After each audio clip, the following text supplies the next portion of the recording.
episode of Open Book. And this week, I got my boy DJ Toro What up? in the building, the HD 96. Hey, you see it on the shirt. What's up, baby? What up? All right, so I want you to, of course, everybody knows who you are, but tell us, for those that don't, what you do and about yourself. So, for anybody that doesn't know me, my name is DJ Toro, or if you want to get personal, my name is Mario. Last name, Orellana. Hey. I have a very distinct last name, not very common. But I DJ for HD 96.3. I've also been a DJ for a long time, disc jockey. I've DJed in many venues up here, private events, venues down the hill. Okay. I've traveled abroad, been to different places with DJing. So I do this full time. So this is not a hobby. This is my career, and I've been doing this for a long time. Okay, I was going to ask you how long, but a long time answer works. About 20. I started messing around when I was 12 years old, and then I would say professionally, after I came back from Arizona, I started doing it, which was, you're talking about, God, 1998, 99. Oh, I was 9 years old. Yeah, so you can see, you know. Watching Britney Spears. Oh, yeah. So that's when I started, and then I became a professional DJ around 2001, too, doing private events, weddings, quinceañeras, stuff like that, and then it just... full time. I actually had a job before this. I worked for Chrysler. I worked for a Chrysler dealership. Okay. I'm a certified automotive and diesel mechanic. But for people out there who are DJs or thinking about doing, always have a background. Always have just a backup in case. So at least I know, you know, if I wanted to stop this cold turkey, I can kind of go back into working on cars. Okay, yeah. That's what my dad says about, he used to drive buses. And he's just like, if I wanted to quit my job and go back to buses, I can. Because he has that. You always want to have that backup career. Always. Yeah. So tell me, how is it different DJing now than it was back then? Because back then we didn't have social media. We didn't have like the Apple Music and stuff. It was a lot of like mixing and scratching. You pretty much said it, and you brought out the biggest thing now is technology. Okay. Technology, not just with social media and social platforms, but technology as far as equipment that us DJs can use. You know, we have DJs back then who started off with turntables, and that was, you know, still now it's the industry standard, but now you have controllers, you have CDs. Yeah. When cassette tapes came out, I mean, it was a huge thing for people. I can remember as far back as people saying when 8-tracks came out. And technology now has evolved to where, you know, some people can mix off of their phone. Oh, really? They can do it. You can download software and just mix off your phone. Okay. And I mean, it's nothing crazy. I mean, you might scratch or something, but I mean, people have seen those small little controllers. Newmark has a DJ to go that's really small, and I've seen DJs just cut up on it. And so technology, along with social media platform, has made it to where the greatest thing about social media is that it gave us free advertising. Okay. Where you can advertise yourself as what you do in your business, not so much relying on for years, the yellow pages, newspapers, magazines, taking an ad out, you know, trying to advertise, spending on flyers and cards, and putting them out there. Where now is you have social media. Yeah. You can build. You have a website. Yeah. You know, you have a website where you go and people check out your work, and you can download your mixes. Okay. You know, upload your mixes, and people can download them. So there's many things that technology has done from back then to now that has made it, you know, for DJs, for entertainers, even for musicians. You know, you have SoundCloud, Mixcrate, you have so many things, platforms, YouTube. Yes. You know, how many people have been discovered on YouTube? For artists now, you have Tidal, you have Spotify, like you said, Apple Music. So for DJs as well, there is platforms out there, you know, where you can put your music out and people can hear. And even now, you know, you can put your music on Facebook Live or Instagram Live. Yeah. Even though they'll cut you off, which I think is horrible, and they should let us copyright infringement. Yeah. But I wish they would, you know, cut that and let the DJs, because people are bored at home. So why not give them something to entertain? Exactly. Okay, so would you say anybody could be a DJ, or is it still more a skillful type of thing? I think to me, that in a way is kind of not a touchy question. Yeah. Because I want to downplay your career. No. And it's not. Anybody can be a DJ, but it's how you learn and what you do with it. Because anybody nowadays can rap. Anybody. Yeah. Anybody can grab on the microphone and put 4 or 5 words together, a few phrases, and people, whoa, you're crazy. But it's how, again, I think it goes to what I was telling you earlier about when you're a DJ, it's finding your style. You're different. Anybody can mix the same 2 songs. True. Anybody can pretty much scratch or drop or whatever. You know, whatever they want to do, anybody can do it. But it's how you are going to make yourself different than everybody else. Yeah. Is how you're going to market yourself with, we were talking about technology and social media, is how you're going to market yourself different than everybody. What's going to set you apart from the 10 DJs down the line. Yeah. That goes to with booking as well. I say this for private DJs, private events, is, you know, you get a lot of conversation of the DJs who are, you know, undercutting. They're doing it for cheap. Yeah. And a lot of times, you know, people, they get upset. Of course there's a reason to be upset, because people want to go whatever's cheaper, but necessarily remember, you know, cheaper isn't the best. It is better, right? You know, good ain't cheap and cheap ain't good. Facts. And so that's something that people got to keep in mind. So with this being a DJ, is anybody can go buy a laptop, anybody can go buy a you know, a computer and some programs and learn. You know, let me flip it on you. Kind of like what you're doing here is pretty much anybody can do it here, but what's going to make you different than the next person who's posting it? And that's kind of what goes with DJ. Yeah. Yes, anybody can DJ, anybody can learn, but it's how you learn the craft, respect the craft, and learn to evolve with it, with technology that's going to make you a DJ apart from everybody. Okay, so with being a DJ, is it better to just play songs that people love, or is the skill in mixing and scratching like better service for what they're paying for? What this to me is, it's kind of like, I feel like it's a question like a double-bladed sword, you know, where you can get cut either way, because music selection to me is very important, because that's what's going to draw the crowd, that's what's going to keep them there, that's what's going to make them dance. And I feel that sometimes at clubs, the scratching and the showing off sometimes is too much. But in radio, it's more accepted, because people, you know, when you're at home or you're driving in your car, you hear a little bit of show off and you like it. Oh, that sounds great. Yeah. But when you're in a club, you're having a few drinks, all you want to do is dance. Honestly, when you go to the club, you want to dance, let loose. You just met somebody, you want to like, yo, you know, for a girl, you know, you want to back it up. For a guy, you want her to back it up. True. So you want to make sure that the right song is playing at that time. Yeah. You know? So it does play. To me, that plays a very important part with music selection. And then showing off, you know, if you're going to go online and have people see you, of course they want to see you scratch and do your effects, do your thing. That's what that platform is for. And in the clubs, you can do it if you do it right. Okay. But not just anybody can do it. But the advantage about a club, a bar, you know, any place like that is everybody's drinking. So if you mess up, no one cares. They don't care. We're too fucked up, right? Wait, can I cuss? Yeah. Oh, get it? No, I was like, I know we're rapping. I don't want people to like, oh my god. Look. Can you just say fuck? We're not. This is bougie. It's not kind of show, you know. That's what I thought. Yeah, you know, but I mean, if you fuck up, a lot of times people are like, yeah, it sounded great, and you're like, but everybody's, you know, everybody's fucked up. They don't care. They just, hey, we're on a party. Right. Tonight, you know? Keep it going. It's the last call, taking a shorty home, you know. Right. So I think that's more what they want to do. So. Okay. So if you weren't DJing, what would you be doing?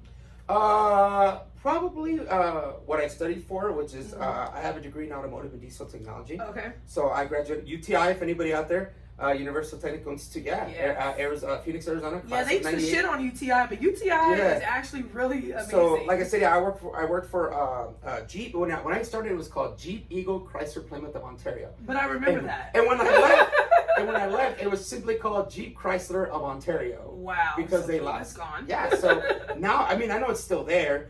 You know, but when I left doing that because I wanted to pursue what was DJing. Okay. And as a career, and for the first year and a half, it was rough. Mm-hmm.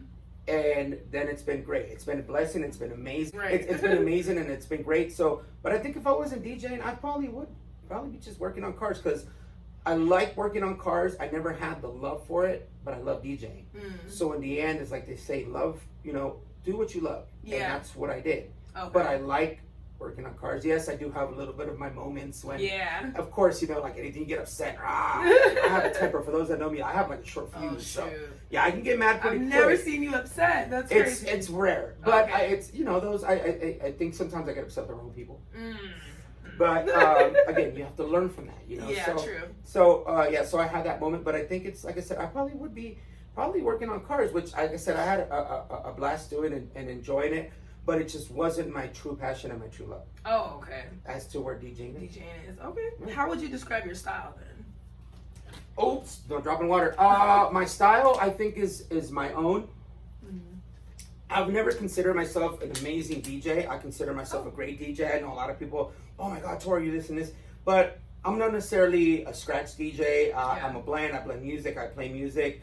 And I like to make sure that I can read a crowd. It's one of the first things that I learned when DJing is, a lot of times when people say, what does reading a crowd mean? But that's seeing what they like. And when you go from place to place, a lot of times people, they want to dance to what's great, what's popping right now, what's in their phone and their iPod. Right. So you have to learn how to read a crowd.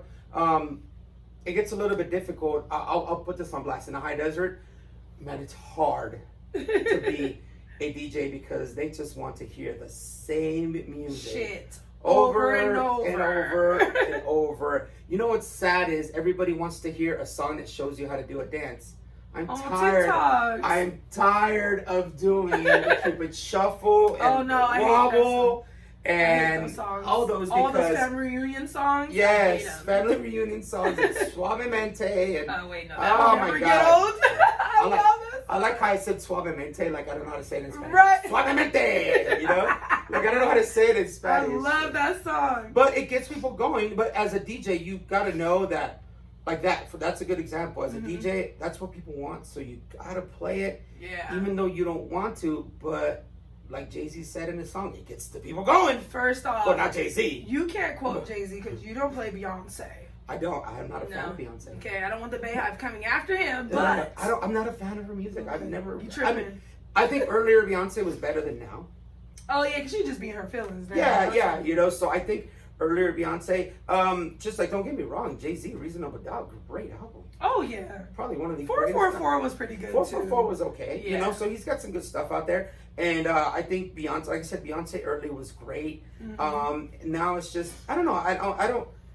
I don't dig her music, but I do respect her as a musician, as a person, and she's talented, but in her own way. But I think it's just the fact that I'm a person when they try to shove somebody down your throat. She's definitely overpopularized. Yes, so I mean, let's think back a few years when Lil Wayne was on everything. Man, and it became from oh my god, Lil Wayne to oh my god, Lil Wayne. Like get him or off. Jermaine Dupri. Drake almost got there, but I think what Drake was smart of is he knew he was doing too much, and he stopped.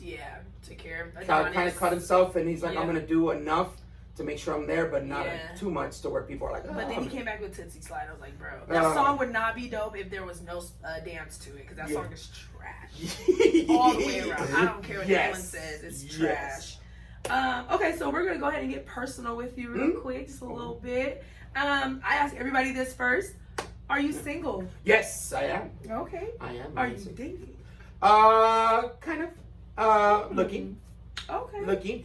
I think as for me, being a DJ and doing what I do is hard because of what you're around, and this has been something for years.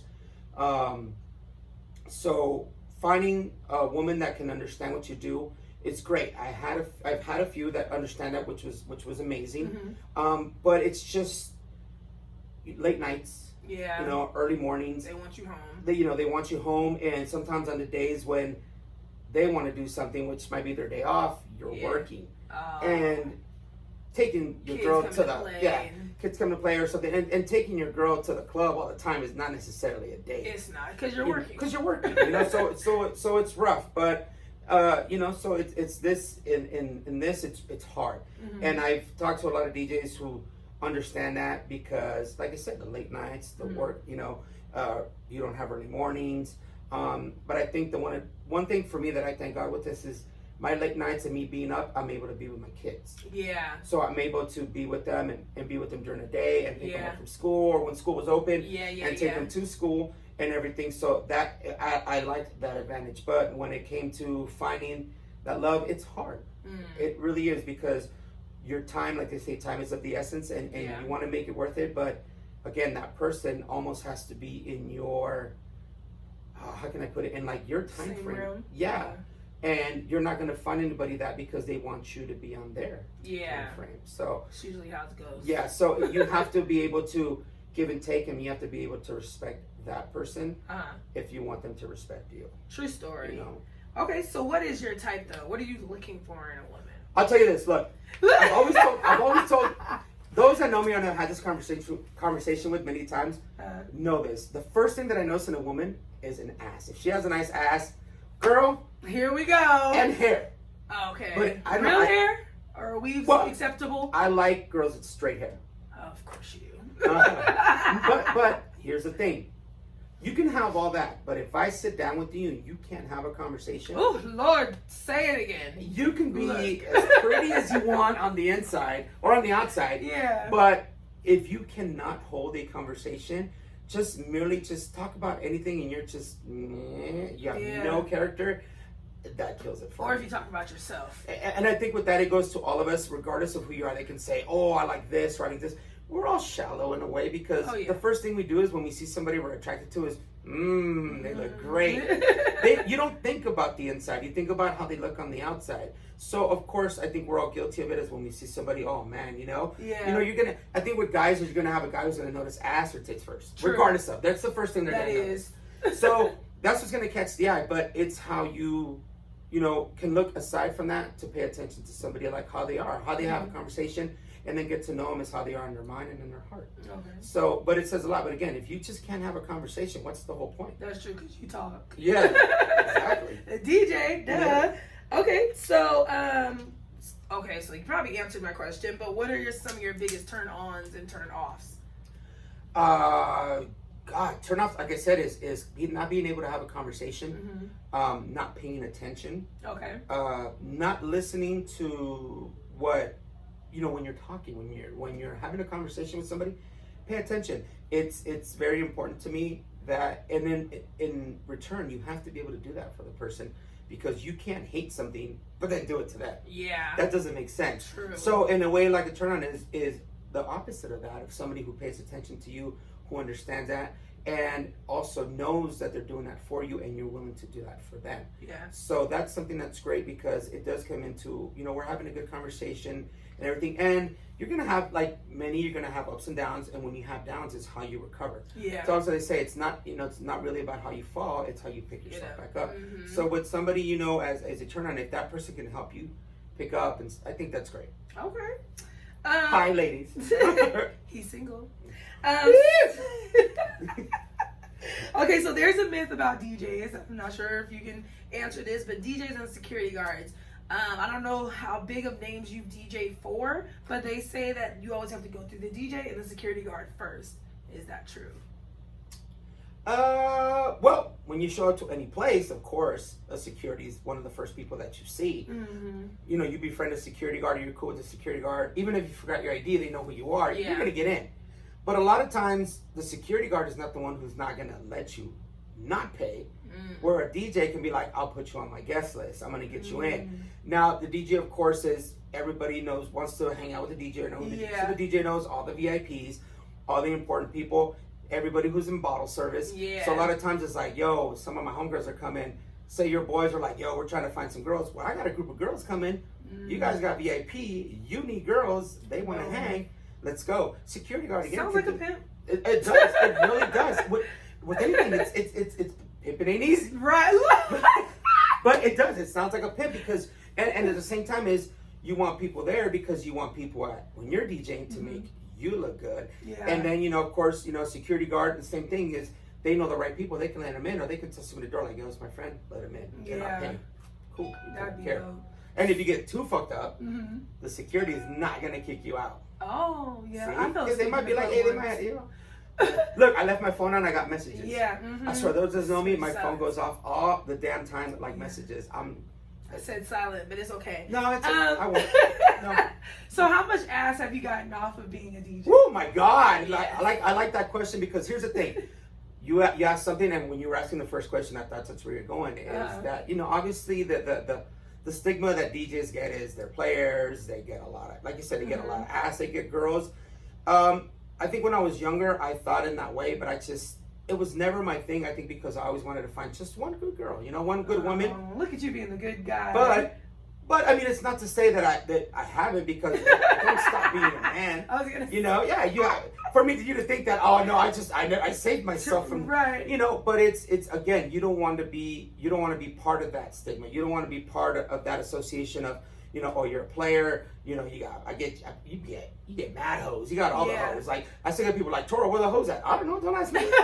But you should know. You bring them. I know if they're gonna come to the club. But I think more the way that I always thought is if I can befriend girls and bring them to the club, they're gonna bring people, and it's gonna make me look good that I can bring girls in here and bring people. True. So it's gonna make me look better than trying to fuck all the girls at the club. Because if you're gonna fuck all the girls in the club, they're gonna leave, or if they're mad at you, let's go to the other club. Yeah, that's so true. I think for me it was more always is like I always tell people, like, when I see guys, girls in the club, to me it's money, because that's what's getting me paid. That's what's getting me, just like with radio or anything, all the people that you bring in that are listening, your viewers, is if you get enough viewers on this, you're making money. True. So to me it's always been like, so to me it's always been like, you can bring those people to the club, it's going to generate money for the club. Yeah. It's going to make you money, and it's going to give you job security to it if you go to different places. And if you're cool with all the girls, and I mean, a lot of people know I'm friends with a lot of people. Yeah. You know, I have a lot of people, I have a lot of friends. I know what places people see me, what's up. I really can't go anywhere without knowing people. Stop. And not just up here, like different places. I've been in I've been in like Mexico and so Toro. Yeah. Of course. Yeah. You know, and like yeah. So you know, or go somewhere and you see people. So I think that to me it was more of like befriending people, and as a DJ with girls, you do have to flirt, because that's what gets them. It's just like a bartender, especially a girl bartender. She's going to wear the low-cut shirt. She wants people to see her tits. She's going to look great because people are going to come and see her. Right. So that's the whole point of doing it, is flirting and being very friendly with people, because you want them to come see you. And if they come see you, it's money in everybody's pockets, and it's money in your pocket. So what's the crazy experience you've had as a DJ? I think the crazy experience for a while, it was when I went to New York, because I was nominated for LatinMix.com, which was back in 2009. Okay. So I was nominated for Best West Coast DJ. So I got to go to New York. Okay. And I got to experience what is like an award show, you know, with the cameras and people taking pictures, red carpet, everything. So I, you know, for a while I said, man, that was crazy, because that's something I think I thought I would never experience. But then it changed when a few years ago I went to go do my friend's wedding in Hawaii. And I'm sitting there doing his wedding, and I stopped myself and said, I am in Hawaii working, but I am in this paradise where there is, you know, people dancing. They're doing the show, you know, and I'm here, and I came here without spending any money. I got brought out here to work. Oh, they flew you out. Yeah. You got flued out? Okay. I got flued out, yeah. So, you know, my friend flew me out, you know, paid for my flight, for my stay, for my services. Nice. They have a DJ company out there that provided some stuff for me, so I didn't take much.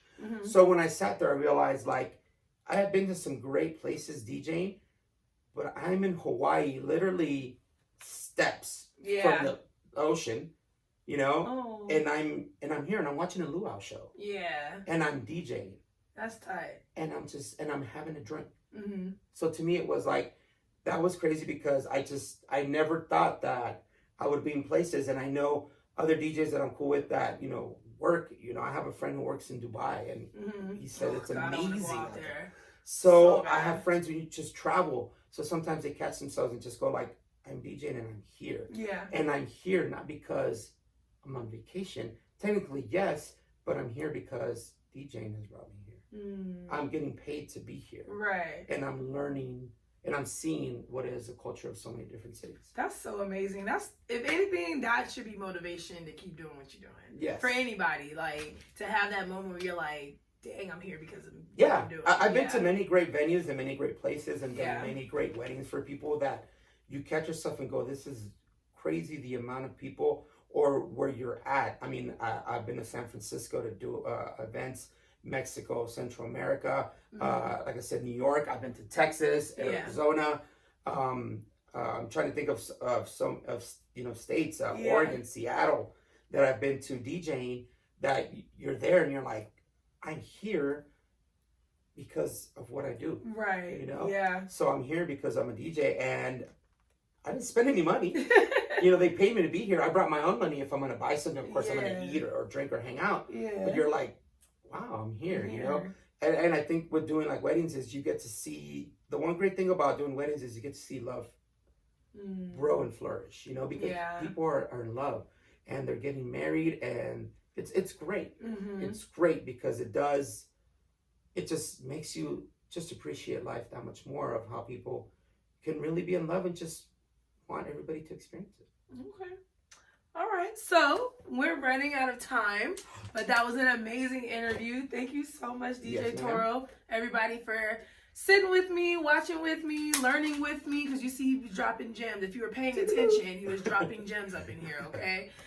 So let them know how they can find you, work with you, hire you for events. Like I do it on my radio show, guys. By the way, you guys, HD 96.3, new mix every Tuesday, 9 o'clock. Follow me on social media at DJ Toro 13. That's DJ Toro 13. My website's under construction right now, so I don't want to give it to you if it's not going to be up and running.